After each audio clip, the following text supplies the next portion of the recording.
What is up, you guys? This is JP, and this is my 1-year transformation.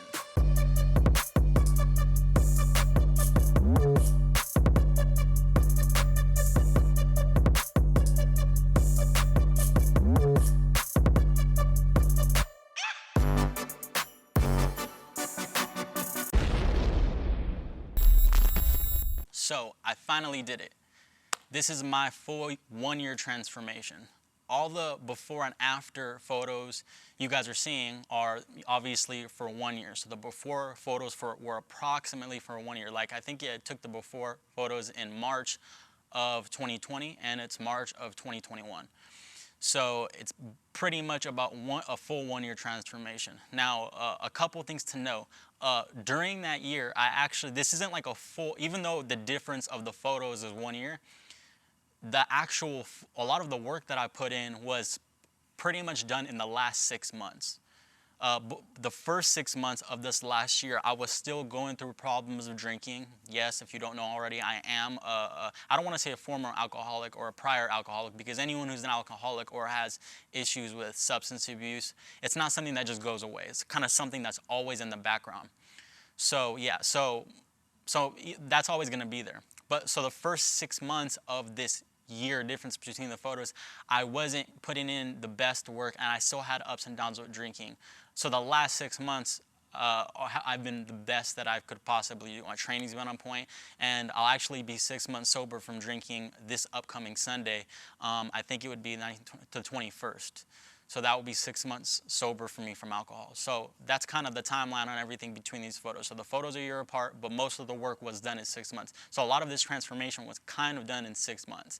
The second thing is, obviously you'll be able to tell if you follow bodybuilders, is I'm a natural athlete. I don't use any gear, I don't use any steroids, nothing like that. And again, it's gonna be clear from the photos. You'll see a night and day difference between my before and after, but it's not gonna be something that you're gonna immediately know it's attainable and it's nothing too crazy. I'm not saying that like my physique's something that people would, question it. But again, there are some people who would be like, oh, well, are you using stuff? I'm not using anything. Just regular food and regular training, just a regular guy. So how did I get that big? I think that I was about 212, 213 pounds in my before picture. There are a few key things that led to me gaining all that weight and getting to the point where I definitely didn't need to be. The first one was I was trying to gain weight at the time. So that was definitely something that I was intending to do. I was trying to gain weight because I was trying to get stronger. But that's not an excuse for the amount of weight that I gained. So I guess you could say that the first reason why I got that big was I was on a dirty bulk. I was bulking to the point where I didn't need to bulk because I wanted to get stronger. And I will fully admit that you don't need to bulk that bad or get that big to become strong or maximize strength. Yes, it made it easy because when you take in a bunch of calories, you're kind of it's almost like an insurance policy. You don't have to worry about whether or not you're tiptoeing on that line of oh, am I eating enough? So you just excessively eat and then you can gain a lot of strength. But again, I'll be the first to admit it was a dirty bulk. It wasn't the best bulk, and I don't recommend that for everyone trying to get strong. So yeah, I would say it's a bad bulk. It was the first primary reason. The second reason why I got that big is alcohol, and I've kind of referenced that a little bit ago, I'm an alcoholic. So, and I say I am an alcoholic. I'm not currently drinking. I'm about to be 6 months sober in a couple of days. But I had prior issues with alcohol. You know, I'd go 2 week long binges where I would drink 15 to 20 beers a day. I would be drinking, all the grimy ass beers, just the bad beers, the malt liquors. The very dense beers, high calories. I was drinking excessively, and anyone who drinks knows, one, it's a lot of calories, and two, it causes a lot of inflammation. You look puffy from it. You're constantly bloated just due to the sheer volume of liquid that you're drinking. So between the volume of the liquid, the calories that I was consuming, and the inflammation from the alcohol, it just wasn't a good look. So, you combine the alcoholism with the dirty bulk, and you have a recipe to kind of just look puffy and not look good. And then both of those combined led to me being up and down with my emotions, and it just wasn't good. So yeah, those are the two main factors of why I got that big in the first place. So alcohol had a lot of other impacts on my life. Despite the weight gain that it caused, that I just touched up on, and you guys can clearly see in the photos and video, it just kind of has a stranglehold on you. For anyone with substance abuse problems, it's just hard to give up. You know, for those of you who don't understand or do understand, it's just, even though I live a life full of fitness and I'm about fitness, I love working out, there was always that kind of internal conflict with me, with drinking. I was exposed to drinking when I was younger. I seen alcohol a lot. I had a lot of people in my family are alcoholics. I actually can't think of, maybe I could probably think of one or two people in my entire family who have not had substance abuse problems of some sort. So I've always been around it.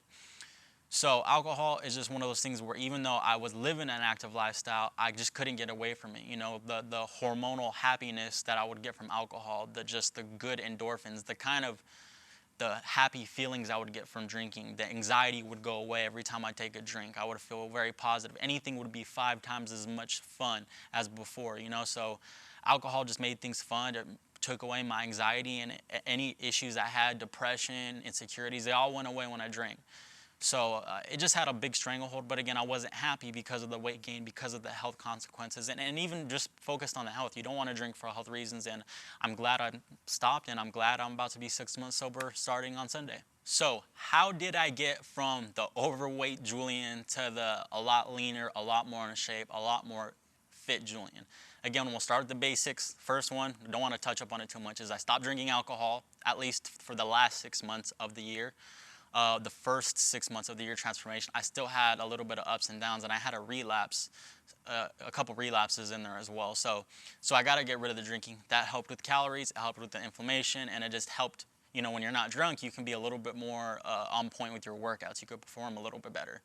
So, you know, going a whole 8-9 days drinking, you know, that definitely helps. So 1, stop drinking. 2, simple. It's just being in a caloric deficit. If your total daily energy expenditure is here, you got to eat less than that consistently. I did that on a consistent basis, and it's that simple. You don't need to go crazy with all the fads, this or that. And if you have some strategy that helps you be in a caloric deficit, like for example, if you're someone who likes keto, I'm not a big fan of keto, but if it helps you be in a caloric deficit, then by all means, just kind of know the ins and outs in keto and know the pros and cons of it before you jump into it. But again, that's what I did. It was be on a caloric deficit. 3 is I kept protein high. So I had 2 protein shakes every day when I was doing what I needed to do. For the second half of the year, for the last 6 months, when I was on point, I would take 2 protein shakes a day, and I would make sure the foods that I ate were high in protein, so it kept protein high. The 4th thing is I didn't let myself snap at any point. And by that, I mean I had 1 cheat meal a week until the last 3 weeks before I did the after photos. But for the most part, I had 1 cheat meal, or 1 cheat day a week, I should say. I ate whatever I wanted for the entire day. Yeah, so that was good. And then also too, besides the cheat day, there were a couple times where I would have an extra cheat day throughout the week, or if I just felt like eating something, if I felt like I was gonna snap that day or I felt too overwhelmed, I would just take it and then eat it. So basically, I didn't overly restrict would be the last thing I did. So that's pretty much it. When you master those four things I mentioned, you'll be straight, and that's what I did to get to my after photos and then to get in the shape that you guys see in this video. So some tips I would give to people who were in my position being overweight. Again, you could probably take some of these and apply it to you if your problem is gaining weight, but I can't 100% relate to that because I've never had the issue of being too skinny. So if you have a problem gaining weight, some tips I would give you is 1, probably sit down and be really real with yourself and find out what the main reason is for you on why you're not going to the gym or you're not eating correctly. For me, like I mentioned before, it was alcohol. For you, it might be something else. For example, you might be forcing yourself to go to the gym when you don't like resistance training. You might like playing sports. You might like playing soccer. You might like playing football. You might like doing boxing. If you prefer to do that, do those things instead. If you find something that you enjoy doing, you're going to be more likely to do it a lot more often. So I would say 1, find out why you're not doing something and tackle that head on. So whatever the reason is you're not doing something. For you, it might be alcohol too, or it might be you hate just doing regular cardio. It might be whatever the reason is, figure out that reason and tackle it head on. The second tip I would give you if you're struggling losing weight is, like I mentioned for me, was find balance. Don't overly restrict and be patient. If you're overly restrictive and you have no balance and you're not being patient, you're going to end up snapping and you're going to end up giving up on the goal. You need to relax, take a breath, and be patient. A lot of the research shows that slower weight loss is better weight loss in the sense that you keep more lean mass and you lose more fat in relation to the lean mass, versus if you're cutting real hard, or you're trying to lose your weight real fast, if you're speeding everything up and you're getting upset and you're trying to get to your end goal, you're doing a couple of things wrong. You're not building good habits when you're rushing it, because again, you want to build habits that you can sustain over a whole entire life, not something that you just rush into. And the second thing is, it's going to be too hard. You might crack and you might get upset and you might just flip out on someone or you just on yourself. So yeah, I would say be patient with yourself. Yeah, I would say those are the two main tips I would give you, is just find something you like to do or tackle the main problem you have head on. And the second thing was be patient and, don't go to extremes. Now, for you, your hard might be a lot harder than someone else's. You might be someone who can, your medium might be doing 5 hard workouts a week. That's fine. But if for most people, that's not them. And if you're trying to be up here when you can really only be down here, then you're just you're pushing yourself a little too hard, and it's not going to be, you're not going to see success that way, and it's just going to be that much harder for you. So my final thoughts on everything. It was a fun journey. I feel like over the last year, I learned a lot. Giving up drinking was probably one of the greatest things that I think I've ever done in my entire life. It made me realize that you don't need to be drunk to have fun, and it made me reflect a lot. It makes me think about what about going to concerts? If I go to a concert, will I have fun without the alcohol? Then I maybe kind of ask myself, and I've read this online, that maybe I'm just someone who doesn't like concerts that much. I mean, if you have to be drunk or on something to enjoy it, do you really actually enjoy it?